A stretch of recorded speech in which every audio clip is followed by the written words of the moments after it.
The morning sun painted the Arizona desert gold as 16-year-old Lucy Mackenzie stepped out of the small cabin she shared with her Uncle Theodore.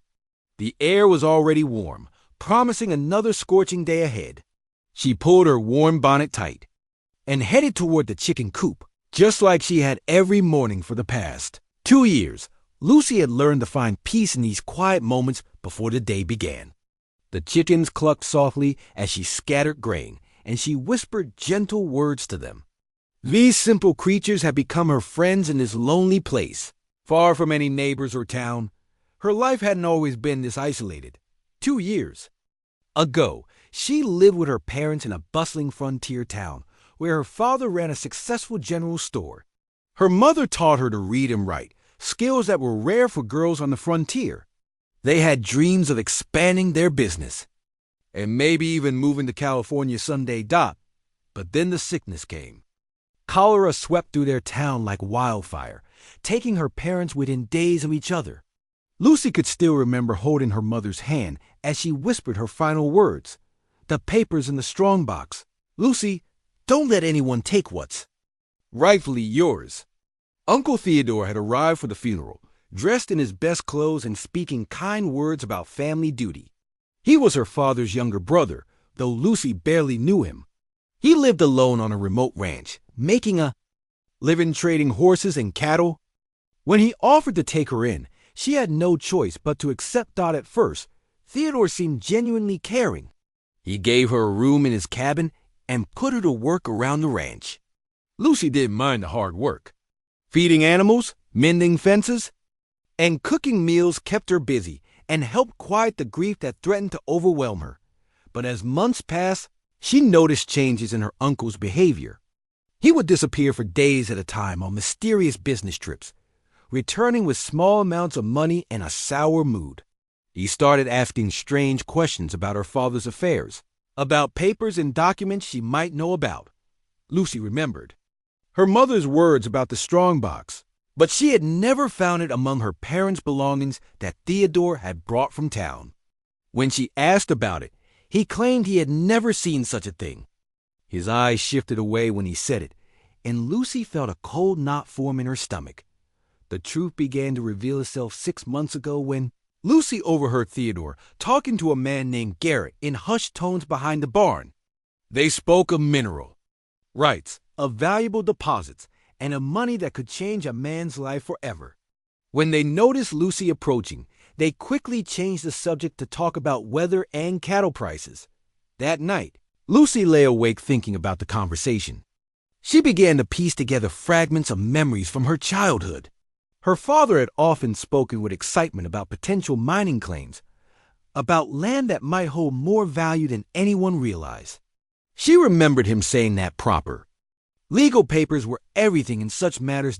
Over the following weeks, Lucy watched her uncle more carefully. She noticed how his mood darkened whenever she mentioned her parents or asked questions about their belongings. She saw how his eyes would narrow when she talked about maybe visiting their old town someday. Most disturbing of all, she caught him going through her few personal possessions when he thought she was asleep. The final piece of the puzzle came 3 weeks ago when Lucy discovered Theodore reading legal documents by lamplight late one night. She crept close enough to see her father's name on the papers, along with words like inheritance and mineral rights. When Theodore suddenly looked up, she quickly pretended to be getting water, but she saw the guilt flash across his face. From that moment, Lucy knew she was in danger. Theodore had found whatever papers her mother had mentioned, and they apparently made Lucy wealthy. More importantly, they made Lucy an obstacle to Theodore's plans. She was no longer his grieving niece who needed protection. She had become a problem that needed solving. The change in Theodore's treatment became obvious after that night. His words grew sharper, his demands more unreasonable. He criticized everything she did and found fault with her work no matter how hard she tried. He stopped buying supplies for the house, claiming money was tight. While Lucy noticed new expensive items appearing among his belongings, Lucy began making her own plans. She secretly packed a small bag with essentials and hid it in the barn. She studied the landscape around the ranch, trying to memorize landmarks and water sources. She even began setting aside small amounts of food, though Theodore monitored their supplies closely. But Theodore was more cunning than Lucy had realized. On this particular morning, as she finished feeding the chickens, he emerged from the cabin with an unusually cheerful expression. He wore his traveling clothes and had saddled 2 horses. "Lucy, girl, I've got wonderful news," he called out, his voice carrying a warmth she hadn't heard in weeks. "I've received word that there's work available at the trading post in Cedar Ridge. Good paying work that could help us both. What do you say we ride over there today and see about it?" Lucy felt her heart skip. Cedar Ridge was a 2-day ride through some of the most desolate country in the territory. She had never heard Theodore mention it before, and something about his sudden enthusiasm felt wrong. "I don't know, Uncle Theodore," she said carefully. "There's so much work to do here. Maybe you should go alone first and see what's available." Theodore's smile tightened slightly. "Nonsense. They specifically asked for a young woman who can read and write. That's you, Lucy. This could be our chance to make a real fresh start." Lucy's mind raced. The story sounded plausible enough, but her instincts screamed danger. However, she also realized that refusing might make Theodore suspicious of her own plans. Perhaps it would be better to go along and look for a chance to escape once they were away from the ranch. "Let me gather a few things," she said, forcing a smile. "No need," Theodore replied quickly. "I've already packed everything we need. Time's wasting, and I want to make good distance before the heat gets too bad." That clinched it for Lucy. Theodore was in a hurry to get her away from the ranch, and he didn't want her to have time to think or prepare. Every fiber of her being told her this was a trap, but she was trapped either way. If she refused to go, Theodore might take more direct action right here at the ranch. At least on the trail, she might find an opportunity to get away. "All right, Uncle Theodore," she said. "Let me just change into my riding clothes." "You're fine as you are," he said. "Come on now, daylight's burning." Lucy climbed onto her horse, a gentle Mari named Stella that she had grown fond of over the past 2 years. She patted Stella's neck and whispered softly to her, drawing comfort from the animal's steady presence. As they rode away from the ranch, Lucy took what she feared might be her last look at the place that had been her home. The cabin looked small and lonely against a vast desert landscape. The chickens she had just fed were pecking in the dirt, unaware that their caretaker might never return. Theodore led them not towards Cedar Ridge, as Lucy had expected, but deeper into the unmarked wilderness. When she questioned the route, he claimed to know a shortcut that would save them time. But Lucy had studied maps of the territory, and she knew they were heading away from any established trails or settlements. The morning grew hotter as they rode deeper into the desert. Theodore's cheerful mood gradually faded, replaced by a grim determination that made Lucy's blood run cold. She began to understand that whatever Theodore planned to do, they were now far enough from civilization that no one would ever know what happened to her. As the sun climbed higher and the heat became oppressive, Lucy realized she was riding toward her death, and the man leading her there was the only family she had left in the world. The pain hit Lucy like thunder before she even opened her eyes. Her head felt like someone had split it with an axe, and dry blood had crusted in her hair. The desert sun blazed down on her face, so bright it hurt even through her closed eyelids. She tried to move, but every muscle in her body screamed in protest. Slowly the memories came flooding back. Theodore leading her deeper into the wilderness, the worried feeling in her stomach growing stronger with each mile. Then stopping beside a cluster of jagged rocks where he said they would rest and water the horses. She remembered turning to ask him about the strange route they were taking. And then nothing but darkness. Lucy forced herself to sit up, fighting waves of dizziness and nausea. Her bonnet was gone, and her fair skin was already burning under the merciless sun. She looked around desperately for any sign of Theodore or the horses, but she was completely alone. The only living things she could see were the vultures circling high above, their dark shapes cutting through the bright blue sky. The rocks around her were sharp and red, worn smooth by countless years of wind and sand. In every direction stretched an endless sea of desert, broken only by scattered cacti and thorny bush. No roads, no trails, no sign that any human had ever passed this way before. Lucy realized with growing horror that Theodore had brought her to the most remote spot he could find. Her throat felt like sandpaper, and she desperately needed water. She searched the ground around her, hoping Theodore might have left something. But there was nothing. No water bottle, no food, not even her small traveling bag. He had taken everything, including Stella, the gentle horse that had been her only companion on this deadly journey. Lucy forced herself to stand, though her legs shook with the effort. She had to think clearly, despite the pounding in her head. The sun was directly overhead, which meant it was around noon. She had no idea how long she had been unconscious, but from the severity of her thirst and the way her skin was already burning, it had been several hours at least. She tried to remember everything her father had taught her about the desert during their occasional hunting trips. Water was the most important thing. Without it, a person could survive maybe 3 days in this. Heat, probably less. She needed to find shade and try to figure out which direction might lead to safety. The rocks where Theodore had left her offered some protection from the sun, so Lucy crawled into the largest shadow she could find. The shade felt like a blessing, but she knew it would move as the sun continued its path across the sky. She would have to move with it or find a better shelter. Lucy tried to remember the route they had taken from the ranch. They had ridden for several hours, mostly heading south and west.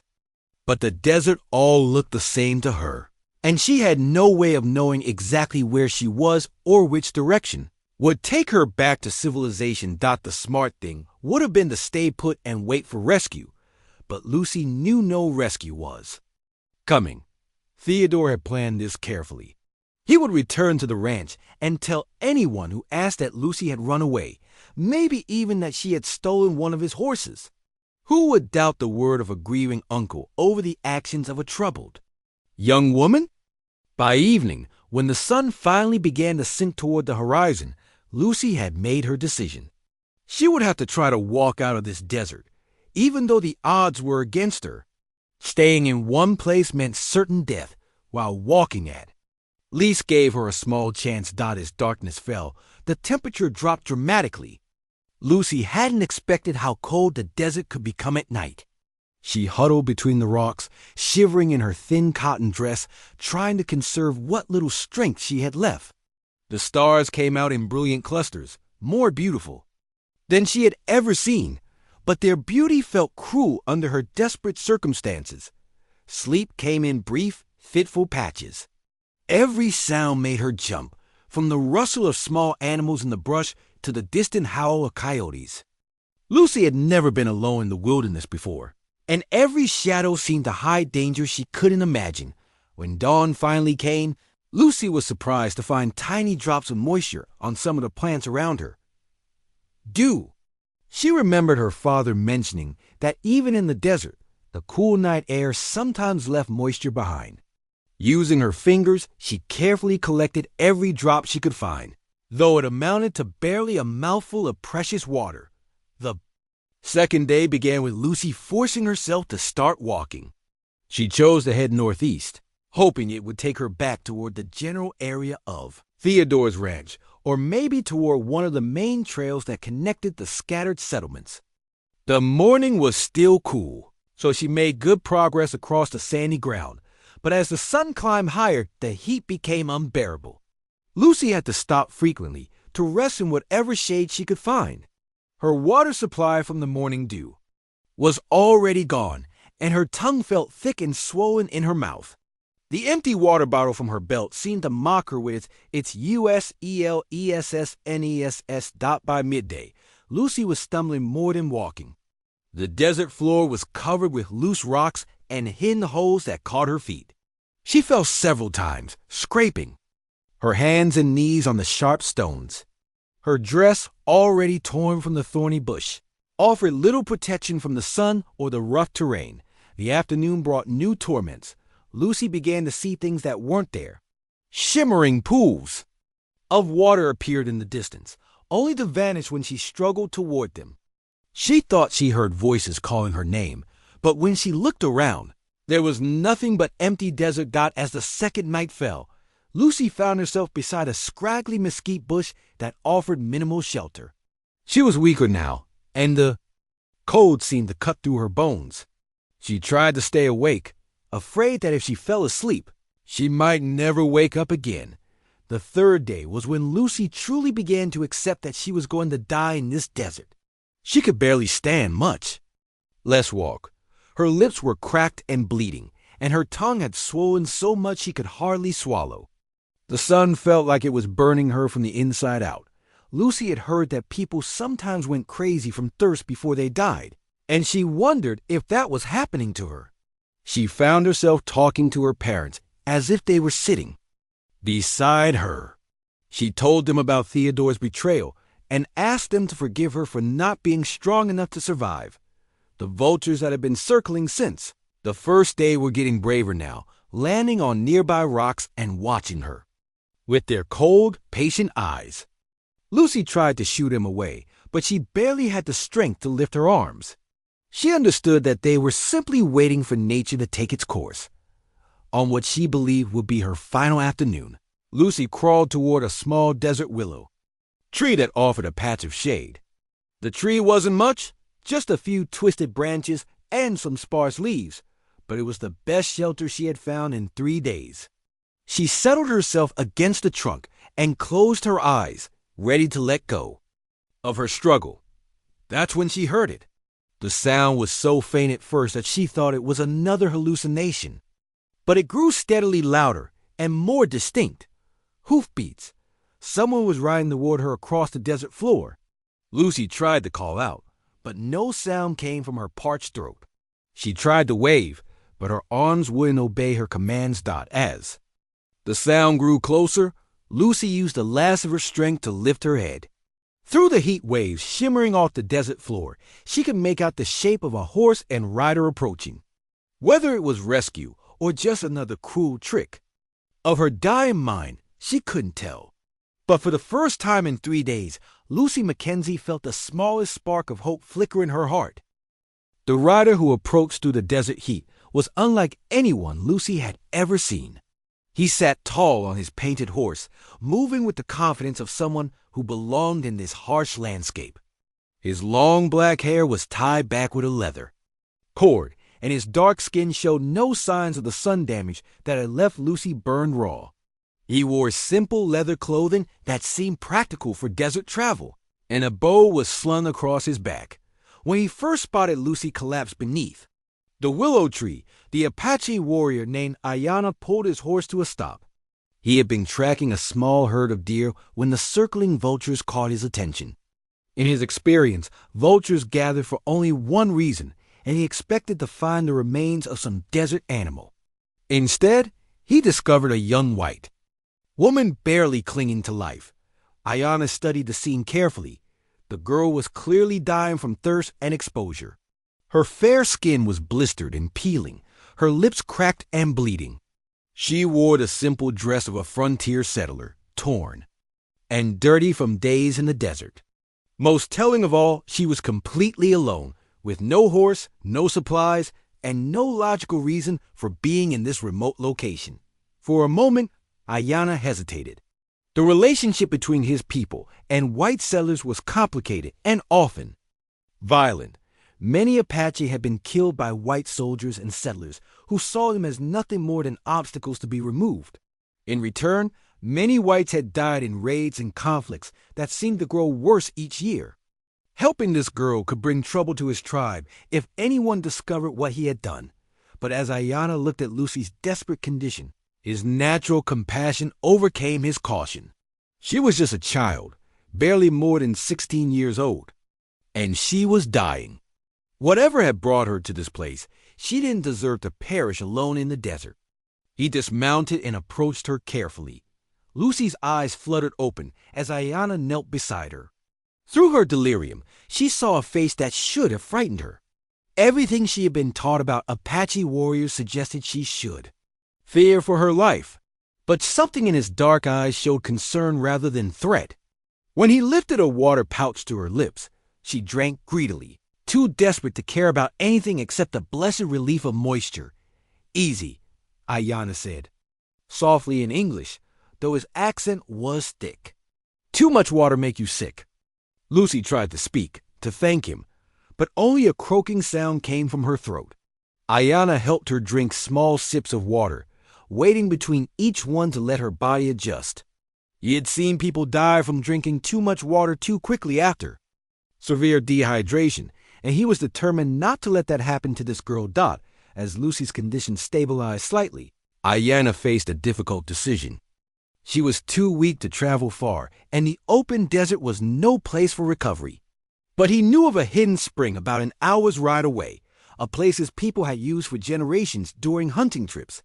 It was secluded and safe, with fresh water, and enough shelter to protect someone while they healed.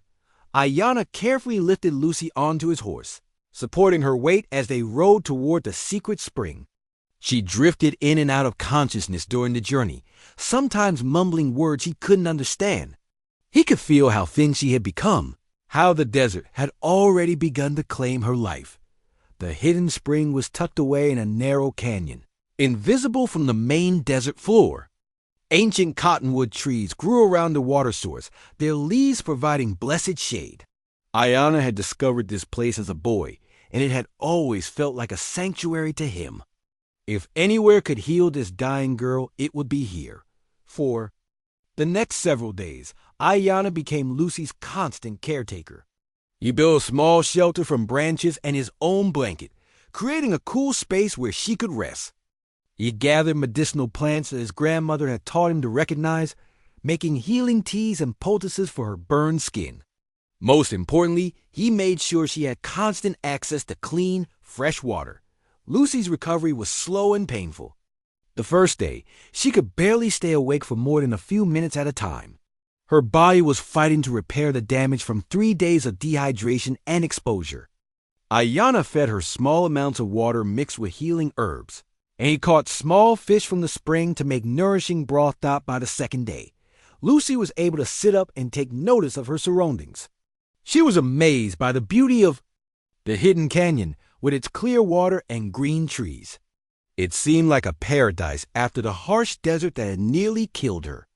When she looked at Ayanna, she tried to express her gratitude, but the language barrier made communication difficult.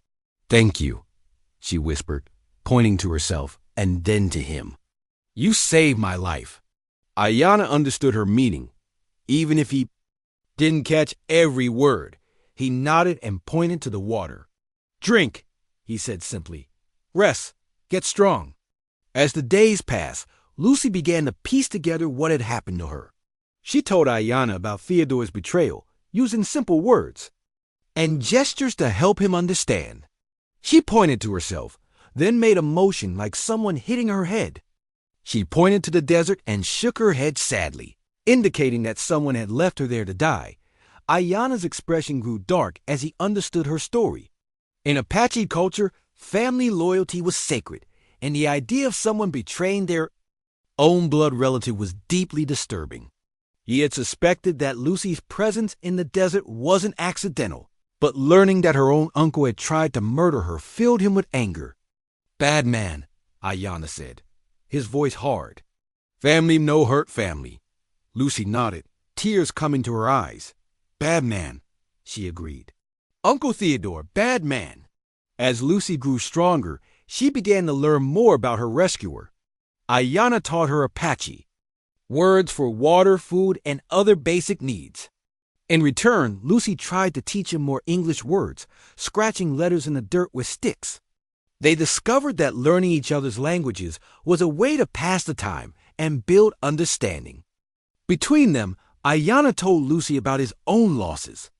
His parents had been killed in a conflict with white soldiers 5 years earlier, and he had been raised by his grandmother until she died the previous winter. He was now alone in the world, much like Lucy herself. This shared experience of loss created a bond between them that went beyond words. "You understand," Lucy said one evening as they sat by the spring. "Being alone, being hurt by others." Ayanna nodded. "Same pain," he said. "Different people, same pain." As Lucy's strength returned, Ayanna began teaching her practical skills for surviving in the desert. He showed her which plants were safe to eat and which ones could make her sick. He taught her how to find water by reading the landscape. How? To build a shelter from desert materials and how to move quietly through the wilderness. "Why are you teaching me this?" Lucy asked one day. Ayanna was quiet for a long moment. "World dangerous place," he finally said. "You need to know how to protect yourself. Maybe someday, no one there to help." Lucy understood that he was preparing her for the possibility that they might be separated. The thought frightened her, but she also recognized the wisdom in his approach. She had survived her ordeal in the desert partly through luck and partly through Ayanna's intervention. If she ever faced such danger again, she wanted to be ready. But even as Lucy grew stronger and more capable, neither she nor Ayanna realized that their peaceful sanctuary was about to be discovered. Miles away, Theodore was putting his own plan into motion, and the men he had hired to find Lucy were getting closer to their hidden canyon with each passing day. 3 weeks had passed since Ayanna found Lucy dying in the desert, and their hidden canyon had become more than just a place of healing. It had become a home where two very different people learned to trust each other completely. Lucy's burns had faded to light scars, and her strength had returned. More importantly, she had learned skills that could keep her alive in the harshest conditions. Every morning, Lucy would wake to find Ayanna already preparing for the day's lessons. He never seemed to sleep late, rising with the sun like it was the most natural thing in the world. Today was no different, except that Lucy noticed something different in his expression as he studied the canyon walls above them. "What's wrong?" she asked, following his gaze upward. "Birds," Ayanna said quietly. "Wrong kind of birds, flying wrong way." Lucy looked up but saw nothing unusual. To her, the sky looked the same as always. But she had learned to trust Ayanna's ability to read signs in nature that were invisible to her. If he said something was wrong, then something was definitely wrong. "What kind of danger?" she asked. "Don't know yet. Maybe nothing. Maybe big trouble." Ayanna continued scanning the rim of the canyon. "We watch today. Stay ready." As the morning progressed, Lucy found it hard to concentrate on her usual activities. She tried to practice the tracking skills Ayanna had taught her, but her mind kept wandering to thoughts of what might be approaching their sanctuary. She had grown comfortable in this peaceful place, maybe too comfortable. The outside world felt like a distant memory. Around midday, Ayanna returned from a scouting trip with disturbing news. He had found horse tracks about 2 miles from the canyon, too many horses for a normal traveling party. The tracks were fresh, maybe from the day before, and they seemed to be moving in a search pattern rather than following any direct route. "How many horses?" Lucy asked, though she already feared the answer. 6, maybe 7, all wearing iron shoes. White man horses. Ayanna's expression was grim. They looking for something. Or someone. Lucy felt her stomach drop. She had known this day might come, but she had hoped Theodore would assume she was dead and leave it at that. Instead, it seemed he was actively searching for her, probably to make sure she could never threaten his claim to her inheritance. "It's my uncle," she said. "He must have hired men to find me." Ayanna nodded. "Bad men. I see their camp last night. They have guns, lots of supplies. They not give up easy." "What do we do?" Lucy asked, trying to keep the fear out of her voice. "We prepare. This place good for defense, but only if we smart about it."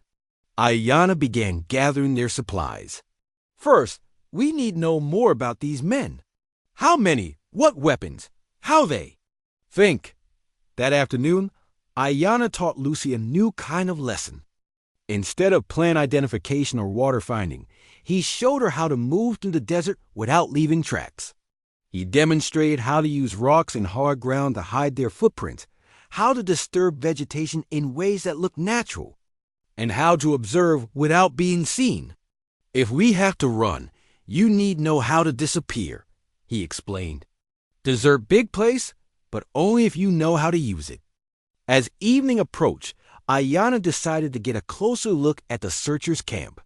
He insisted that Lucy stay hidden in the canyon, but she argued that she needed to see these men for herself. If they were working for Theodore, she might recognize them or understand their plans better than Ayanna could. Too dangerous, Ayanna said firmly. If they catch you, ... If they catch us both, we're dead anyway, Lucy replied.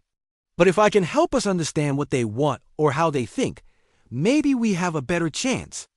After much discussion, Ayanna reluctantly agreed to let Lucy accompany him, but only if she followed his lead exactly and promised to run if he told her to. They left the canyon as the sun was setting, moving carefully through the desert terrain toward the distant glow of a campfire. The men had made camp in a small valley about 3 miles away, close enough to search the surrounding area, but far enough from the canyon to avoid discovering it by accident. As Ayanna and Lucy crept closer, hidden behind a ridge of rocks, they could hear voices carrying on the still night air. Lucy's heart sank when she recognized one of the voices. It was Buck Morrison, a man she remembered from her father's store. He had always made her uncomfortable with the way he looked at her, and she wasn't surprised to learn he was working for Theodore now. If Buck was involved, then Theodore had definitely hired local men who knew the territory. Found some old tracks near Devil's Point today, Buck was saying to the other men. Could be from that Apache who's been seen in these parts. If he found the girl, he might have taken her to one of their hiding places. Another voice, one Lucy didn't recognize, spoke up. What makes you think she's even alive? Been almost a month since Theodore lost track of her. Theodore is paying us to find her, dead or alive, Buck replied. But he seemed mighty interested in making sure she stays lost, if you know what I mean. That inheritance of hers is worth a lot of money. Lucy felt sick listening to them discuss her death so casually. These weren't just bounty hunters looking for a missing person. They were hired killers, and Theodore had probably promised them a share of her inheritance if they made sure she never came back to claim it. Ayanna touched her arm gently and motioned for them to move back. They had heard enough to understand the situation, and staying longer would only increase the risk of being discovered. As they crept away from the camp, Lucy's mind was racing with the implications of what they had learned. Back at the canyon, Ayanna and Lucy sat by their small fire and discussed their options. Running seemed like the obvious choice, but the searchers had horses and knew the territory well. Lucy and Ayanna would have to travel on foot, and even with all the survival skills she had learned, crossing the desert without supplies would be extremely dangerous. Maybe I should just give myself up, Lucy said quietly. If they only want me, you could get away safely. No, Ayanna's voice was firm. They kill you for sure.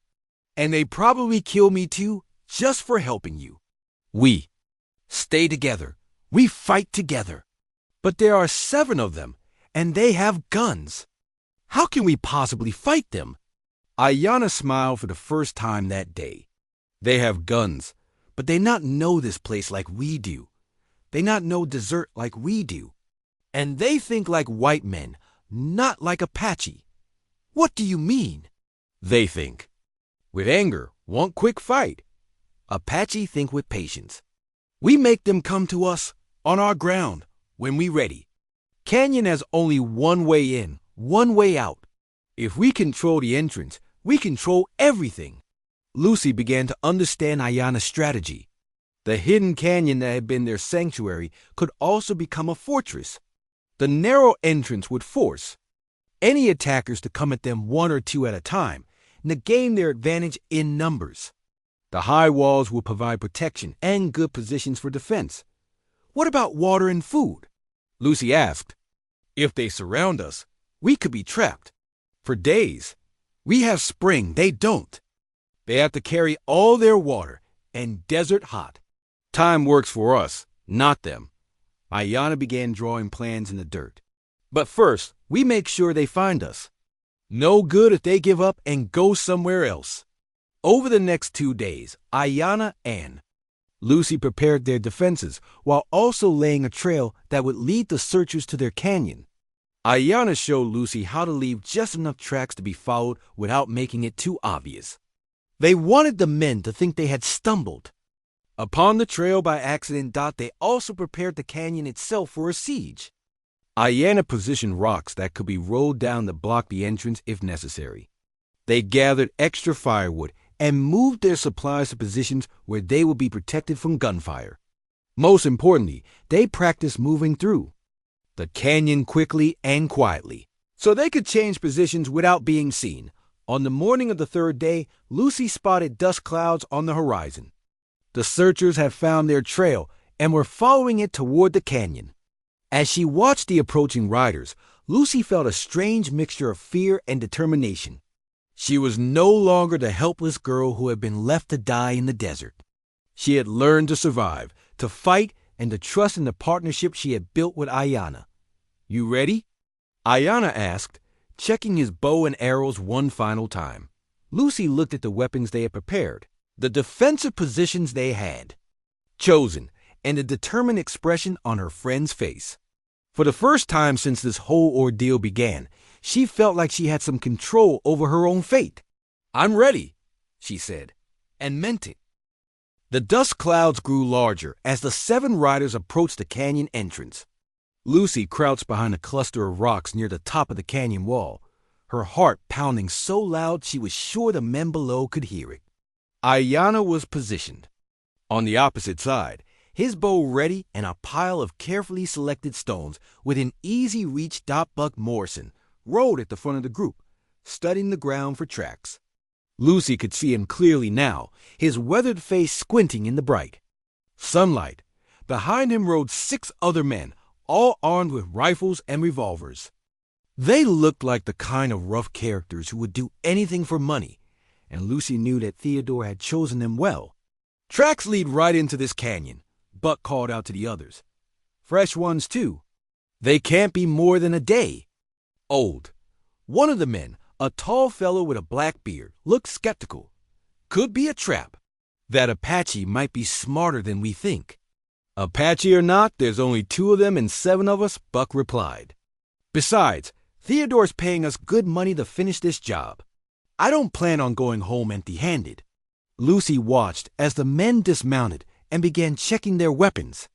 They were taking this seriously, which meant Ayana had been right about not underestimating them. These weren't just random drifters looking for easy money. They were experienced fighters who knew how to handle dangerous situations. Buck sent 2 men to scout the canyon walls while the rest prepared to enter on foot. Lucy held her breath as one of the scouts climbed up the rocks not 50 feet from her hiding place. If he looked in her direction, he would spot her for sure. But the man was focused on looking ahead rather than scanning for people already in position above him. "Canyon's clear as far as I can see," the scout called down. "But there's water down there, and it looks like someone's been camping." Fresh ashes from a fire. "That's them," Buck said with satisfaction. "They probably think they're safe in there. Let's go introduce ourselves." Lucy watched the men file into the narrow canyon entrance, their boots echoing off the rock walls. Ayana had been right about the advantage this gave them. The men had to walk single file through the narrow passage, making them easy targets. But Lucy also knew they had to time their attack perfectly. If they moved too soon, some of the men might escape and circle around to trap them. The plan was simple but dangerous. Ayana would create a rock slide to block the canyon entrance, trapping the men inside. Then they would use their superior knowledge of the terrain to pick off the attackers one by one. It sounded good in theory, but Lucy knew that one mistake could get them both killed. As the last man entered the canyon, Ayana gave Lucy the signal they had agreed upon. He raised his hand and pointed toward the entrance. Lucy began rolling the largest rock she could handle down toward the narrow opening. At the same time, Ayana triggered his own rock slide from the opposite wall. The sound was tremendous. Boulders crashed down from both sides of the canyon, sending up clouds of dust and echoing like thunder off the walls. The men below shouted in alarm as rocks bounced around them, and the entrance became blocked by a pile of stone and debris. "We're trapped," one of the men yelled. "Calm down," Buck's voice cut through the panic. "It's just a rock slide. We can dig our way out if we have to." "That wasn't no natural rock slide," the black-bearded man said. "Someone triggered that on purpose." We walked right into an ambush. Lucy felt a moment of satisfaction.